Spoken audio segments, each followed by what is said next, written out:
The voting screens around the circular chamber flashed red one after another. Ambassador Reth watched each rejection light up like a spreading disease across the Galactic Assembly. His 4 arms hung limp at his sides as the final tally appeared on the central display. 847 against, 3 in favor. Earth's application for membership had failed spectacularly. Laughter echoed through the massive hall. Not polite chuckles or diplomatic coughs, but genuine belly laughs from hundreds of alien species. High Chancellor Drenix stood at his podium, his scaled face twisted into what passed for a smile among his people. He pressed a button, and Earth appeared on every screen, a small blue planet spinning peacefully in the void. 200 years, Drenix announced, his voice booming through translation devices. 200 years since first contact. And what has humanity achieved? They send us messages. They ask for peace. They offer friendship. He paused for effect. They have built exactly 0 warships capable of leaving their own star system. More laughter. A delegate from the Bareth clans slapped his massive hand against his desk, creating a sound like thunder. Perhaps they are waiting for someone to protect them, he roared. Like children waiting for adults. Reth felt his mandibles click together in frustration. He had spent 30 years studying humans, learning their languages, understanding their history. These fools saw only what Earth chose to show them. The humans have made remarkable progress, he said, his voice barely audible over the noise. Their technology advances at unprecedented rates. Their culture is rich and complex. Their technology? Drenix pulled up another image. Earth's orbital space filled the screens, showing hundreds of satellites and small stations. This is what they call progress. My homeworld had more advanced infrastructure 3,000 years ago. He gestured dismissively. They are primitives playing at civilization. Observer Pura, the amphibious record keeper, adjusted her moisture suit and spoke carefully. The humans have never engaged in interstellar conflict. Their record is clean. Because they have no capability for conflict, another delegate shouted. A species without claws calling itself peaceful is not virtuous. It is simply weak. Drenix seized the moment. He straightened to his full height, nearly 3 meters tall, and his eyes gleamed with calculated ambition. I propose we save the Council valuable time and resources. Earth clearly cannot govern itself in a galactic context. Therefore, the Soravan hegemony officially claims Earth as a protectorate territory. The chamber fell silent. Even the laughing stopped. Claiming another species as a protectorate without their consent was aggressive, but technically legal under council law if that species was deemed incapable of self-governance. You cannot be serious, Reth said, his voice shaking. Earth has sovereign rights. Rights are earned through strength. Drenix replied smoothly. I'm being generous.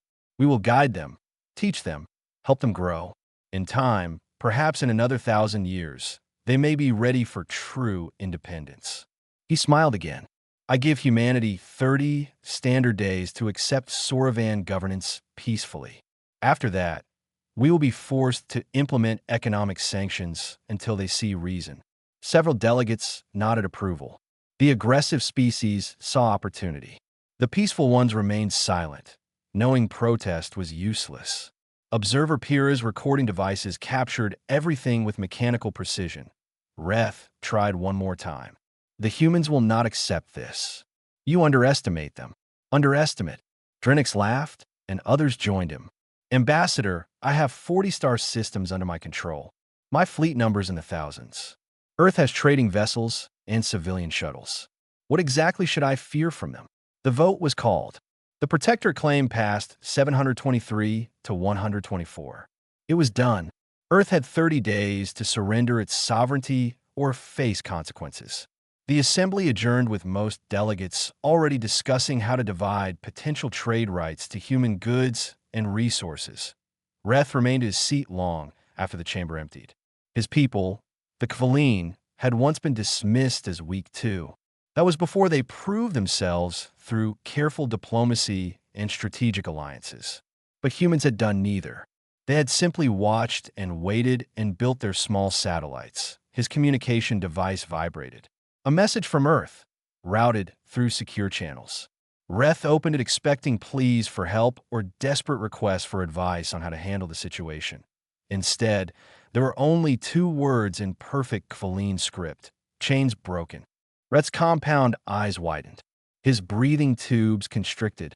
That phrase had very specific meaning in Kvaline history. It was what his ancestors had transmitted the day they revealed their true military capabilities. The day they stopped pretending to be helpless prey and showed the galaxy what they really were. He looked at the message again, checking for errors or mistranslations. None. The humans had deliberately used that exact phrase, which meant they knew Kvaline history, which meant they had been studying the Council as carefully as Reth had been studying them, which meant everything Earth had shown the galaxy for 2 centuries might be carefully crafted theater. Reth pulled up Earth's file on his private screen. He examined every detail with new eyes. The primitive satellites positioned in perfect defensive grids. The small trading vessels with engine configurations that made no sense for commerce. The constant mining operations in their asteroid belt that produced far less refined material than the excavation scale suggested. His hands trembled as he drafted an urgent message to his homeworld. The Council had made a catastrophic mistake. Drenix had 30 days to reach Earth and claim his prize. But Reth suspected that when the High Chancellor arrived at humanity's doorstep, he would not find sheep waiting for a shepherd. He would find something else entirely. Something that had been waiting in silence for 200 years, building and planning and preparing for exactly this moment. The humans had not been absent from galactic politics because they were weak. They had been absent because they were not yet ready. And now, according to their own message, whatever had held them back was gone. Reth looked up at the display showing Earth's solar system, so peaceful and quiet and undefended. He whispered a prayer in his native language, though he was not sure who he was praying for. Perhaps for Drenix and his fleet. Perhaps for the Council that had just poked something best left sleeping. Or perhaps for the galaxy itself, which was about to learn that humanity's silence had never been weakness. It had been a countdown, and the countdown had just reached 0. Day 31 arrived with mathematical precision. The Soravan fleet emerged from faster-than-light travel at the edge of Earth's solar system in a formation designed to intimidate. 200 warships, each one larger than anything humanity had supposedly ever built, spread across the darkness like predators surrounding wounded prey. High Chancellor Drenix stood in the command center of his flagship, the Eternal Dominion, and surveyed the approaching blue planet with satisfaction. No defensive fleet had come to meet them. No weapons platforms had powered up. Earth's communication networks continued their normal chatter, as if nothing unusual was happening. Pathetic, muttered his second officer. They are not even going to try. Drenix activated the system-wide broadcast. His face would appear on every screen, every device, every communication system in human space. People of Earth, your 30 days have expired. Your government has chosen to ignore the Council's generous offer. You will now surrender control of your world to Soravan administration, or we will be forced to demonstrate the consequences of defiance. He waited. Silence stretched across the void. Then a response came, but not from any government building or military facility. It came from a simple orbital station the human records listed as a civilian research platform. This is Captain and Davis of Earth Defense Station Atlas. High Chancellor, we respectfully decline your offer. Please remove your fleet from our solar system immediately. Drenix laughed. His officers joined in. Earth Defense Station, he said, still chuckling.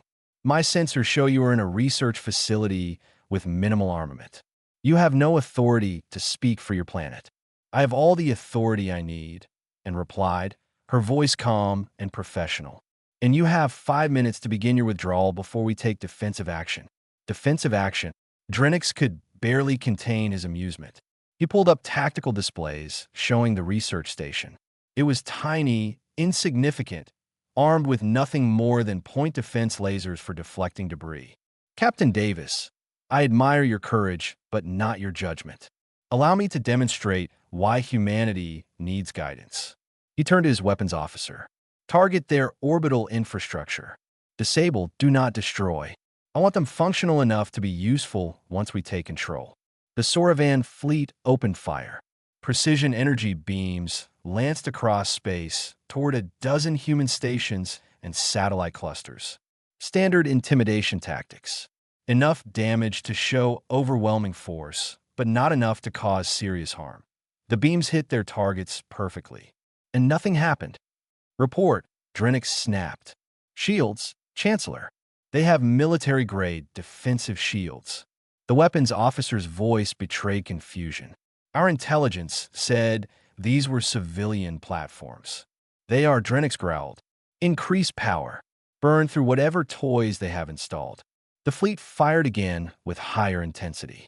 This time, the human structures did not just absorb the hits. They rippled, and the air around them seemed to fold and twist. When the energy cleared, the stations looked completely different. Gone were the simple research platforms. In their place stood massive weapons installations bristling with cannons, missile pods, and energy projectors. What had appeared as civilian satellites revealed themselves as military-grade defense platforms. Dozens became hundreds as camouflage fields dropped across Earth's orbital space. "What is this?" Drenix whispered, and Davis spoke again, still calm. "For 200 years, we have been building. For 200 years, we have been watching. Did you really think we would leave our home undefended while you laughed at us?" A pause. "You have 3 minutes remaining." Drenix felt heat rise in his chest. He had conquered 40 systems. He had crushed rebellions and broken empires. He would not be lectured by primitives. All ships, full assault. Show them what real military power looks like. The Sauravan fleet surged forward, weapons charging. They were organized, disciplined veterans of 100 campaigns. They had fought worse odds before. 200 warships against a few hundred platforms. Simple mathematics. The mathematics changed instantly. Earth's defense grid opened fire with coordinated precision that spoke of decades of planning. Thousands of weapons platforms activated simultaneously. The asteroid belt lit up as hidden bases revealed themselves. The outer planets erupted with defensive installations that had been camouflaged as mining equipment. The Sauravan fleet ran into a wall of destruction. Ships died in seconds, their shields overwhelmed by sheer volume of fire. Others tried to retreat, but found their escape routes blocked by human forces that seemed to materialize from empty space. Stealth technology more advanced than anything in Council records allowed human platforms to appear anywhere, strike, and vanish before return fire could be calculated. Drenix watched his tactical display turn red. Ship after ship went dark, his communications filled with panic and confusion. 16 minutes into the battle, his fleet had lost 60% of its strength. The humans had lost nothing. "Withdraw," he shouted. All ships, emergency, jumped to. An explosion rocked the Eternal Dominion. The main power core went offline. Backup systems struggled to compensate. Drenix looked at the damage reports with growing horror. They had not been destroyed. They had been surgically disabled. Every critical system damaged just enough to prevent escape, but not enough to kill the crew. And Davis appeared on his screen. "High Chancellor, you are the only ship we are allowing to survive intact. The rest of your fleet has been disabled or destroyed. You will drift here for approximately 6 hours until your backup systems restore minimal power. That should give you time to think about your choices." "You dare," Drenix began. "I dare," and interrupted, "because you came to my home and threatened my people. Be grateful we value life more than you do. Otherwise, your crew would not be receiving medical assistance right now." She was right. Drenix could see on his sensors that human shuttles were already moving toward disabled Sauravan vessels, carrying medical supplies and rescue equipment. They were saving the crews of ships that had just tried to kill them. "Why?" he asked, genuinely confused. "Because we are not you," and said simply. "We do not conquer. We do not enslave. We defend. Remember that when you report back to the Council." The screen went dark. Drenix slumped in his command chair, surrounded by sparking consoles and failing systems. Through the viewport, he could see Earth hanging in space, beautiful and terrible. And then he saw something else. They came from behind the moon, from the outer planets, from the deep space where sensors could not reach. Ships, thousands of them, emerged from hiding like stars coming out at night. They were dark, sleek, built for war but silent as ghosts. They formed up around Earth in formations that suggested brutal efficiency.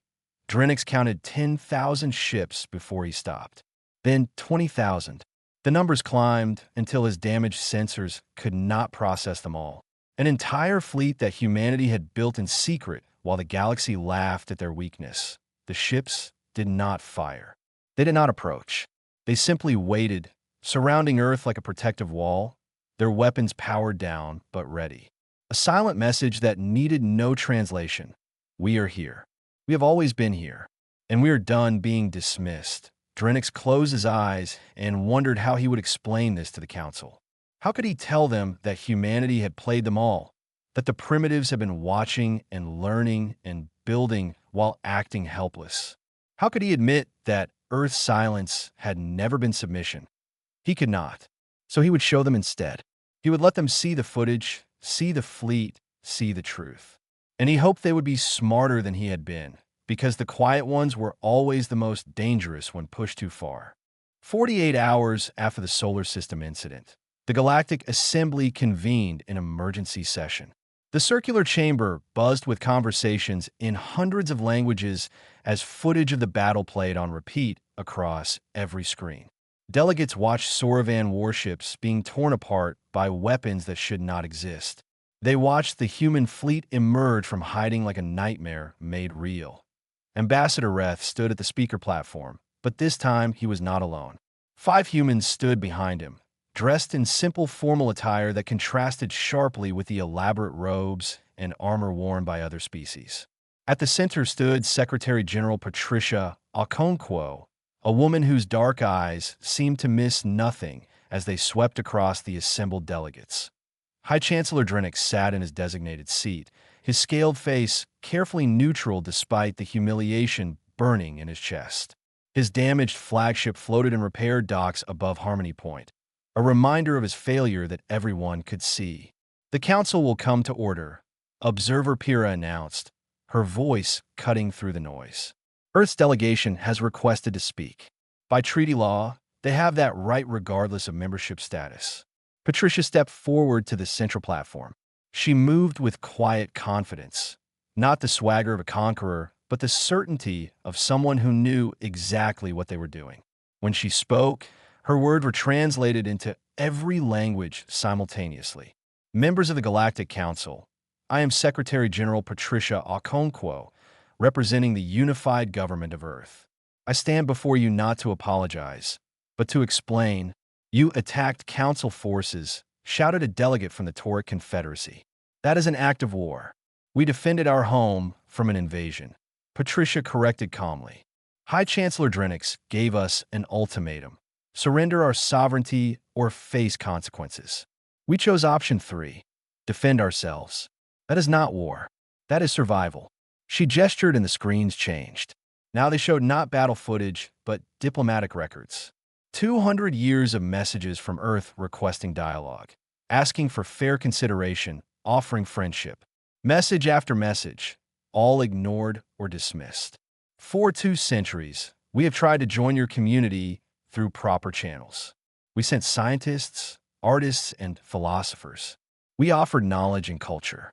We asked only for recognition as equals. Patricia's voice remained steady, but there was steel beneath the calm. And for 2 centuries, you laughed at us. You called us primitives. You mocked our peaceful nature as weakness. More images appeared.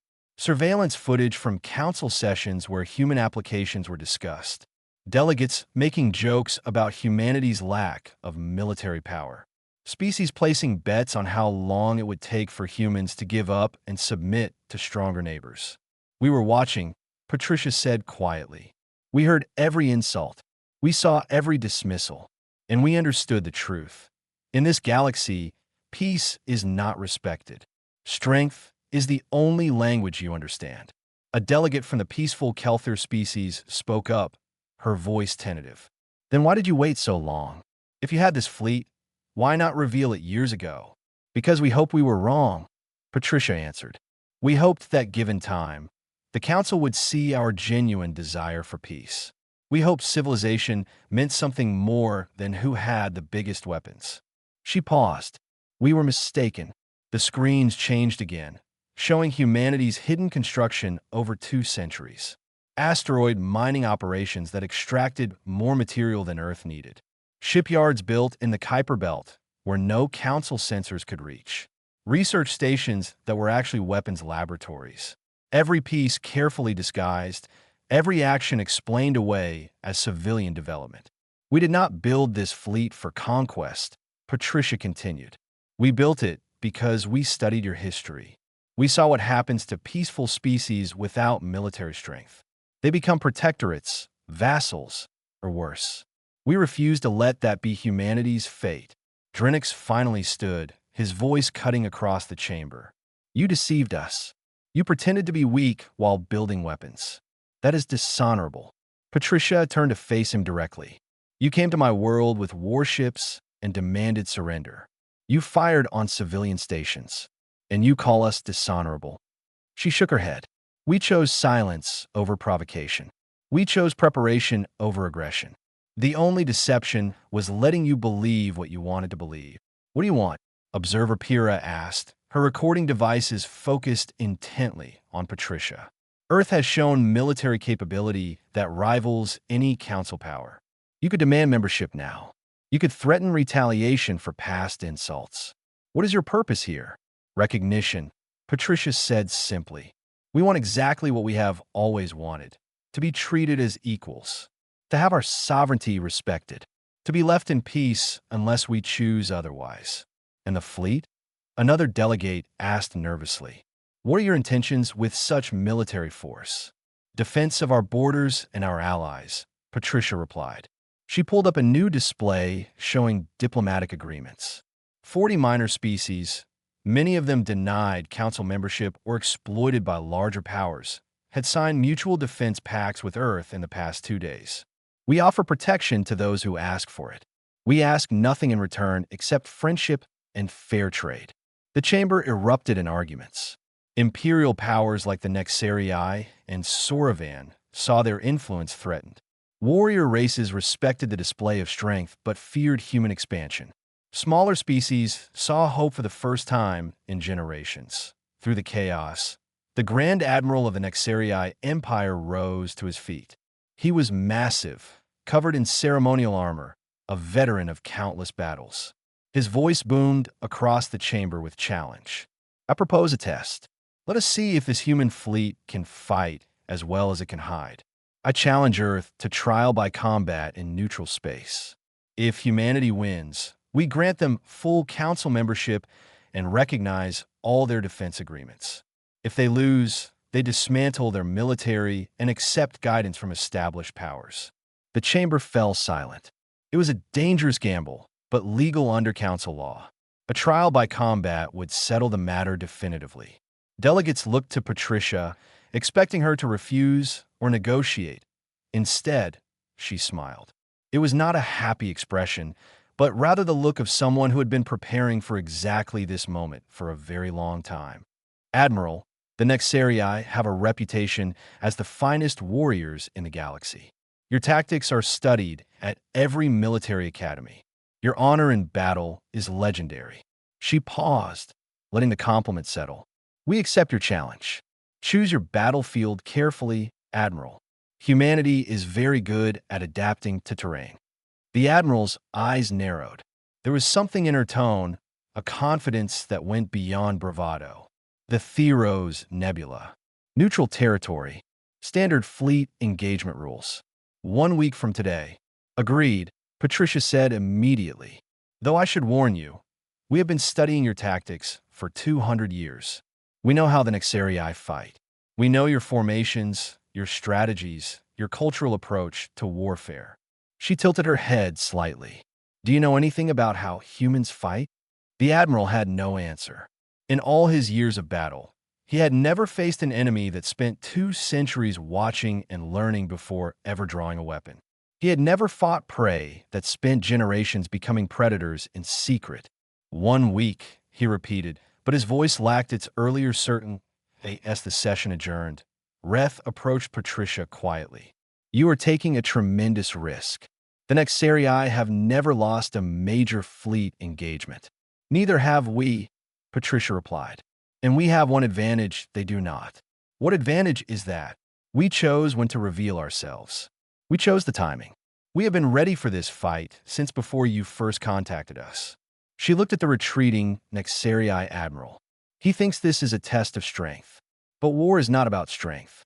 It is about preparation, adaptation, and knowing your enemy better than they know themselves. Reth watched her walk away, surrounded by her delegation, and he felt something he had not expected to feel for humanity. Pity. But not pity for them.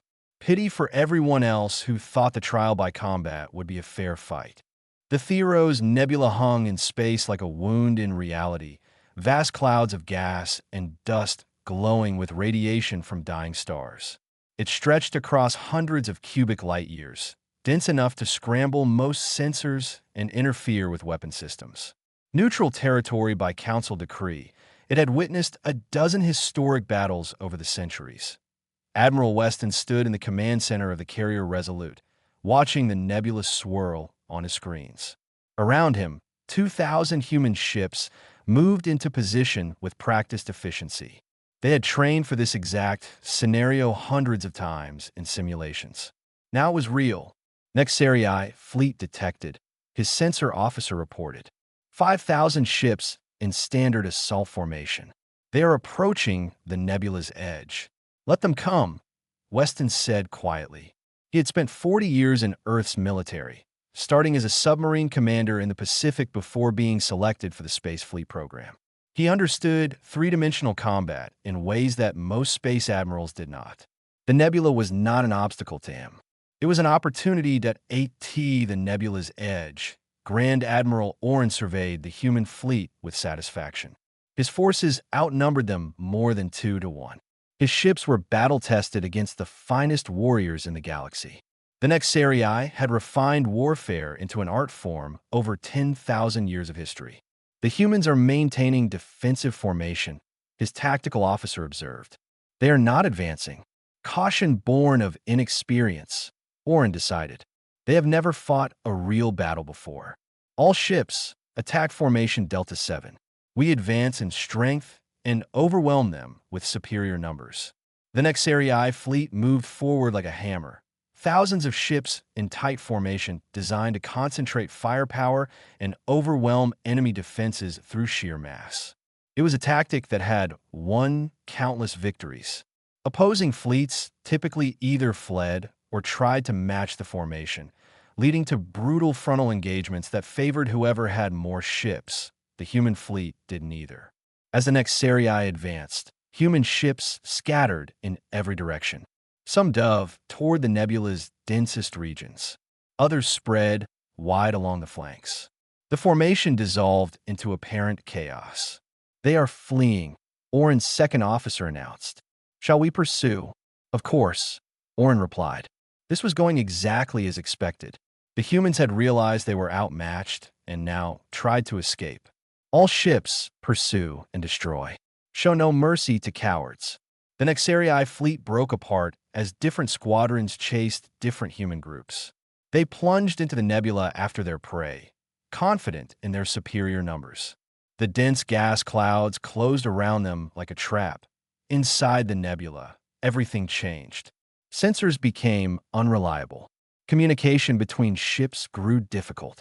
The perfect formations that made Nexarii tactics so effective began to fall apart as ships lost visual contact with each other. But they pressed on, following sensor ghosts and brief glimpses of human vessels deeper into the murk. Then the human ships stopped running. They turned and attacked from every direction at once. Ships that had seemed to flee were actually moving to ambush positions. The humans had adapted their vessels for nebula combat with specialized sensors that could penetrate the interference. Their weapons were designed for close-range fighting in low visibility. The Nexarii found themselves fighting dozens of small battles instead of one large engagement. Human ships appeared out of the gas clouds, struck hard, and vanished before return fire could be coordinated. They fought like Earth predators, patient and precise, choosing when and where to engage. Reform the fleet, Orin ordered, fighting to keep frustration from his voice. Pull back to open space where we can see. But pulling back was easier ordered than done. The Nexarii ships had chased their prey deep into the nebula, and now found themselves scattered across vast distances. When they tried to regroup, human forces struck their flanks and picked off stragglers. Ships that stopped to wait for others became easy targets. Ships that continued moving alone were hunted down. Hours passed. The battle became a grinding nightmare for the Nexarii. They were not losing badly, but they were losing. Every advantage they normally possessed had been neutralized. Numbers meant nothing when you could not coordinate. Firepower meant nothing when you could not see your target. Honor meant nothing when your enemy refused to fight fair. Admiral Weston watched the tactical display with grim satisfaction. Focus fire on their command cluster, the flagship and its escorts. I want Admiral Oren's ship disabled, not destroyed. Human forces concentrated on a single objective. 50 ships emerged from the gas clouds simultaneously, targeting the Nexarii flagship and its protective screen with overwhelming force. The escorts died quickly. The flagship's shields held for almost 3 minutes before collapsing. Grand Admiral Oren felt his ship shudder as systems failed. Emergency lighting activated. Damage reports flooded in from every section. They were crippled, weapons offline, engines dead. He had lost. His screen activated, showing a human face. Admiral Weston looked tired, but not triumphant. Grand Admiral Oren, your flagship is disabled. Your fleet is scattered and suffering heavy casualties. I'm offering you surrender terms. Terms. Oren could barely speak around the shame. In Nexarii culture, defeat meant death. The honorable thing was to self-destruct rather than be captured. Your ships stand down, and we will tow them to safety, Weston said. Your wounded will receive medical care. Your crews will be returned to Nexarii, space unharmed. This fight is over. You would spare us. Oren could not comprehend it. Why? We came to destroy you. We would have shown no mercy. I know, Weston replied, but we are not you. War is what happens when diplomacy fails. Mercy is what happens when war succeeds. He leaned forward slightly. Admiral, you are a warrior. You understand tactics and strategy. But you have never understood the most important rule of warfare. What rule is that? The goal of war is not to kill your enemies. It is to make them stop being your enemies. Dead soldiers cannot change their minds. Dead civilizations cannot learn to live in peace. Weston gestured off-screen.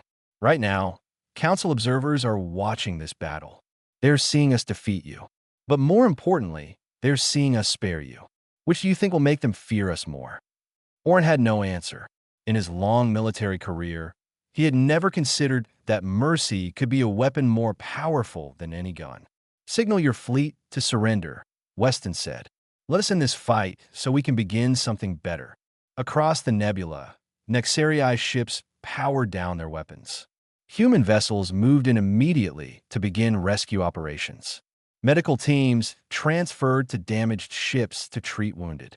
Salvage crews worked to stabilize vessels that had lost life support. Observer Pyrrha watched it all from her safe distance, recording everything. She had witnessed many battles in her career, but this was different.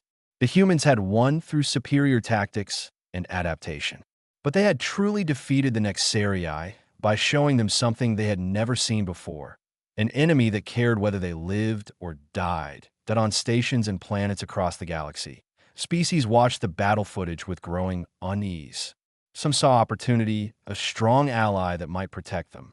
Others saw threat, a power that fought with unfair advantages and refused to follow proper rules of engagement. But everyone saw the same basic truth. Humanity had been silent for 200 years because they were learning. Learning how every species fought. Learning their strengths and weaknesses. Learning how to beat them if necessary. And now that humanity had revealed itself, the galaxy would never underestimate the quiet ones again. The stars had answered in human warships, and the message was clear. We are here, we are strong, and we are not going anywhere. But we are also not what you expected. We're not conquerors. We are protectors. And the galaxy was about to learn exactly what that meant. 3 days after the Theros Nebula battle, Admiral Weston received an urgent recall order. His fleet was still helping repair Nexarii vessels when the priority transmission came through. Return to Earth immediately for emergency briefing. The message included security codes reserved for civilization-ending threats. Earth Command operated from a bunker complex 3 kilometers beneath the Colorado Mountains. Weston arrived to find the command center in controlled chaos. Officers moved between stations with urgent efficiency. Display screens showed data streaming in from deep space monitoring networks. Secretary General Patricia Okonkwo met him at the entrance. Her face carried an expression Weston had only seen once before, during the first confirmed detection of the anomaly. Admiral, we have a situation. The Council is about to learn why we really built 20,000 warships. Inside the main briefing room, holographic displays showed the galactic rim, the edge where civilized space ended and the great darkness between galaxies began. Red markers dotted the display at dozens of locations, each one representing something that should not be there. Contact signatures, explained Dr. Harrison, Chief of Deep Space Research. He had been studying the anomaly for 30 years, since the first long-range probes sent evidence back to Earth. Massive ones. They are emerging from dark space at 50 different entry points along the rim. The holograms zoomed in on one entry point. What appeared was not a ship in any conventional sense. It was organic, grown rather than built, easily 10 kilometers long. The surface writhed with biological structures that served purposes human technology could barely analyze. And there were thousands of them, millions perhaps, emerging from the void like a spreading infection. The Devourers, Patricia said quietly. Or at least, that is what we call them. We detected their scout ships 150 years ago. We have been tracking their approach ever since. Weston stared at the displays. Does the Council know? They are about to, Dr. Harrison replied. He pulled up historical data showing destroyed civilizations at the galaxy's edge. We cross-referenced Council archaeological records with our own deep space surveys. Every 5,000 years, something sweeps through this region of space. Civilizations vanish.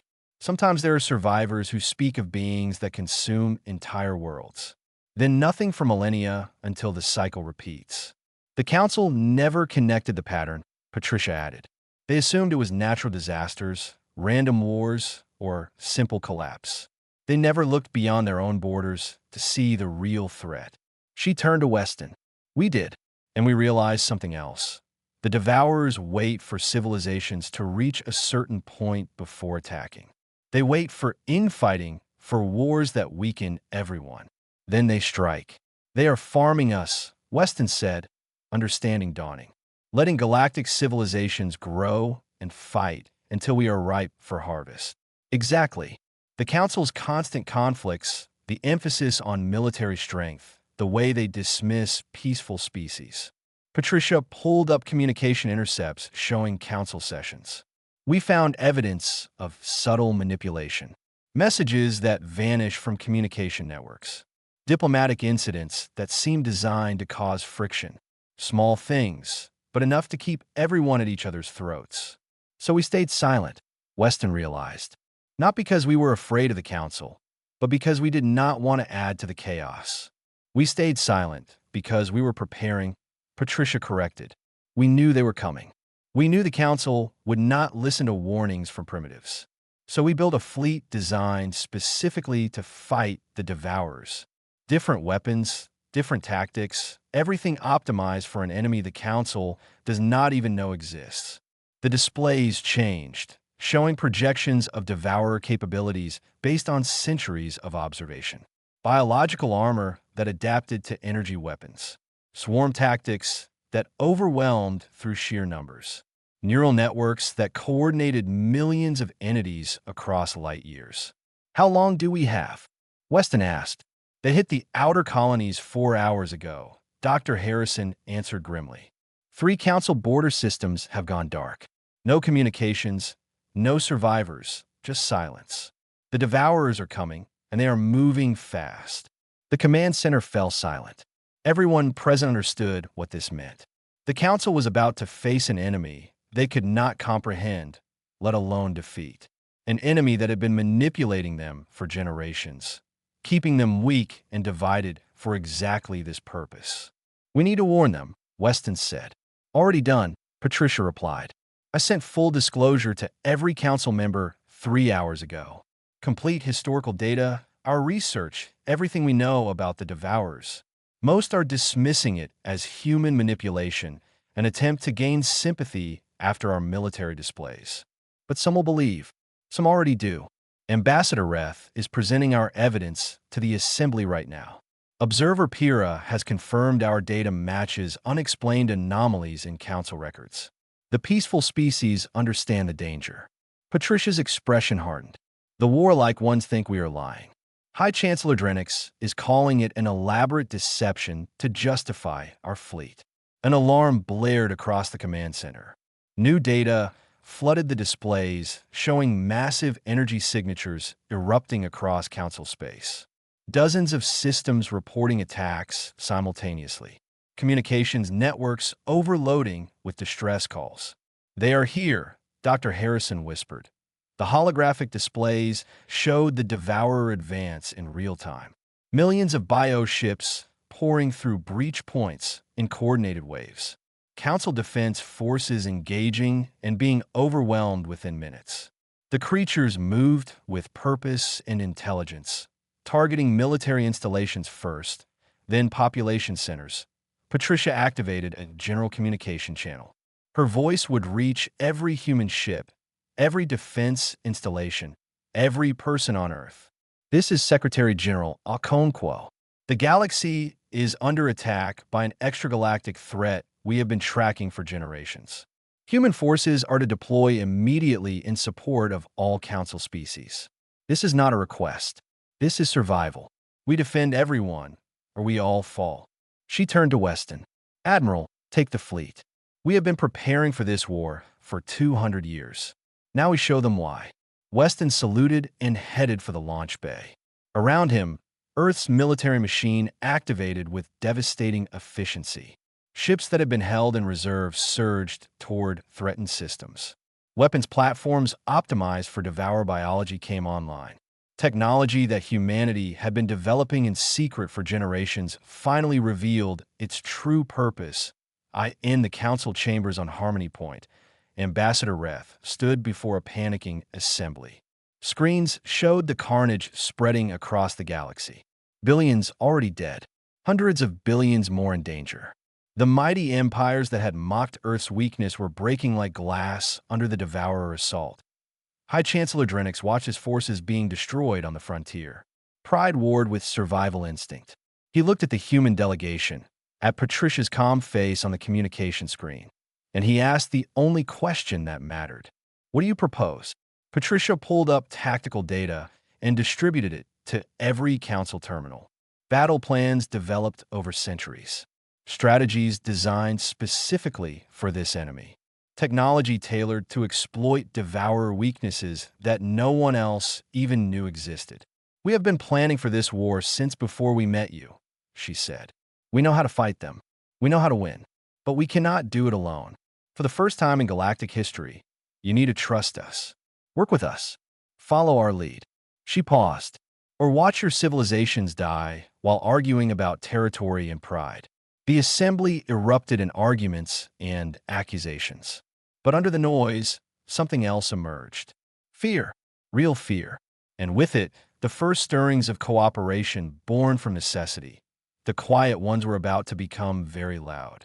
And the galaxy was about to learn that humanity's 200 years of silence had prepared them for exactly this moment. 3 weeks into the invasion, the galaxy was burning. 40 systems had fallen to the Devourers. Billions had died. The Council forces fought bravely, but were losing ground every day. The bioships adapted to every tactic, learned from every engagement, and their numbers seemed endless. The human fleet arrived at the Harken Gate like an answer to a prayer no one had dared to speak. 20,000 warships emerged from faster-than-light travel in perfect formation, joining the battered remnants of Council forces defending the strategic choke point. If the Harken Gate fell, the Devourers would have a clear path to the core worlds where trillions lived. Admiral Weston surveyed the tactical situation from the bridge of the Resolute.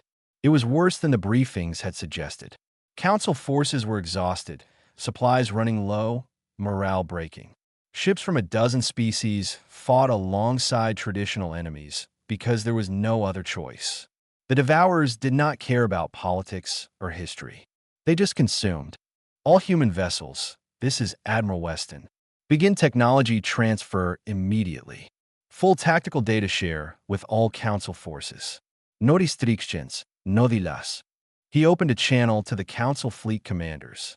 This is how we are going to win. What followed was unprecedented in galactic history. Human ships docked with vessels from species that had been enemies days before. Technical teams transferred over, bringing weapons and equipment designed specifically for fighting Devourers. EMP generators that disrupted biological neural networks. Kinetic projectiles that did not rely on energy signatures the enemy could adapt to. Psychological warfare programs that broadcast frequencies painful to devour sensory organs. But more than technology, humans brought doctrine. They taught Council forces to fight as one unified entity rather than competing fleets. They showed them patterns in devourer behavior that could be exploited. They demonstrated tactics that prioritize survival over honor, victory over glory. They are learning, Grand Admiral Oren observed from his repaired flagship. He now commanded a mixed force of Nexarii and human ships, something that would have been unthinkable a month ago. The humans have studied these creatures for generations. They know them. The Devourer swarm approached the Harken Gate like a living tsunami. Sensors counted 500,000 bioships, each one ready to consume and adapt. The largest invasion force yet assembled. Council admirals looked at their displays with despair. Even with human reinforcements, they were outnumbered 20-1. Steady, Admiral Weston said calmly. Numbers do not win wars. Determination does. Hold formation and trust the plan. The bio ships entered weapons range, and the battle began. But this time it was different. Human weapons tore through Devourer adaptations because they were designed for exactly this enemy. Council forces followed human tactical guidance, moving with coordination they had never achieved before. Species that had fought each other for thousands of years now protected each other's flanks. The Devourers tried to adapt, but humans adapted faster. When bioships evolved resistance to EMP weapons, human forces switched to kinetic bombardment. When the swarm tried to surround the defenders, Council forces used human-developed formation techniques to prevent encirclement. Every tactic the Devourers had refined over countless invasions met counter-tactics humanity had spent 2 centuries developing. They have a command ship, Captain and Davis reported from her analysis station aboard the Atlas. She had been tracking communication patterns in the swarm. Central control node. Take it out and the coordination collapses. Can you locate it? Weston asked. Already done. It is buried in the center of their formation, protected by their heaviest bio ships, and highlighted the target on tactical displays. Getting to it would require a suicide run through the entire swarm. Then we make a suicide run, Weston said simply. He opened channels to every ship in the combined fleet. This is Admiral Weston. We have identified the enemy command structure. I am leading a strike force to destroy it. I need volunteers from every species. This is not an order. This is a request. Every single ship volunteered. Nexarii warriors seeking to prove their honor. Soravan fighters trying to redeem their Chancellor's failed invasion. Kelthar pilots wanting to protect their peaceful worlds. Humans who had been preparing for this fight their entire lives. They formed a mixed strike force of 300 ships representing 40 different species. The strike force plunged into the swarm like a spear. Bioships tore at them from every angle. Shields collapsed, hulls ruptured, ships died. But the survivors pressed on, protected by covering fire from the main fleet. They pushed deeper, losing vessels with every light second gained. Admiral Weston felt the Resolute shudder under impacts. They were almost through, just a few more kilometers to the command ship. He could see it now on sensors, a massive organism that coordinated the swarm through biological networks. Then they were there, breaking through the protective screen. 50 ships remained from the original 300. They opened fire simultaneously with every weapon they had. The command ship's armor held for seconds before collapsing. The interior, soft and vulnerable, exploded under concentrated bombardment. Across the battlefield, the effect was immediate. The Devourer swarm lost coordination. Individual bio ships continued fighting, but without central direction. They began targeting each other in confusion. The unified threat became scattered chaos. All forces advance, Weston ordered. Drive them back. Make them regret coming to our galaxy. The combined council and human fleet surged forward. They tore through the confused devourers with disciplined precision. Bio ships that had seemed unstoppable hours before now fled in disarray. The survivors retreated toward dark space, abandoning their invasion. When the battle ended, wreckage filled the Harken Gate. 60% of the human fleet was destroyed. Council forces had lost even more. But they had won. The Devourers had been turned back 0.6 months later. The Galactic Assembly met in a new chamber on Earth. The old Council station had been destroyed in the fighting. Now species from across the galaxy gathered on the world they had once dismissed as primitive. Secretary General Patricia Okonkwo stood before the Assembly, but now she wore a new title, First Chancellor of the United Galactic Federation. The old council had been dissolved. In its place, a new government built on cooperation rather than competition. We have learned hard lessons, Patricia said. We learned that strength without unity is useless. That pride without wisdom is deadly. That the greatest threats come not from each other, but from beyond. She looked around the chamber at representatives from 200 species. Humanity does not seek to rule you. We seek to work with you, to build something better than what we had. Ambassador Reth, now serving as Federation Vice-Chancellor, added his voice. For 200 years, humanity watched us. They learned our weaknesses, yes, but they also learned our strengths. They saw potential we could not see ourselves. And when we needed them most, they were ready. High Chancellor Drenix, his power greatly diminished but his honor intact, spoke from his seat. I came to Earth with warships expecting to find weakness. I found strength I could not imagine. I am grateful humanity chose to be our shield rather than our sword. The new Federation would be headquartered on Earth, not because humans demanded it, but because every species agreed. The world that had been silent for 2 centuries would now speak for them all. The fleet that had hidden in darkness would now stand as their shared defense. Captain and Davis watched the proceedings from the orbital station Atlas, now converted to a defense coordination center. A young officer approached her, recently graduated from the new multi-species academy. Captain, why did humanity wait so long? Why 200 years of silence? And looked at the stars, now filled with ships from 100 worlds working together. Because talking is easy. Anyone can make promises. But showing you are worth trusting, showing you will be there when everything falls apart, that takes time. We needed you to see us not as we claim to be, but as we truly are. And what are we? And smiled. We are the ones who watch and learn.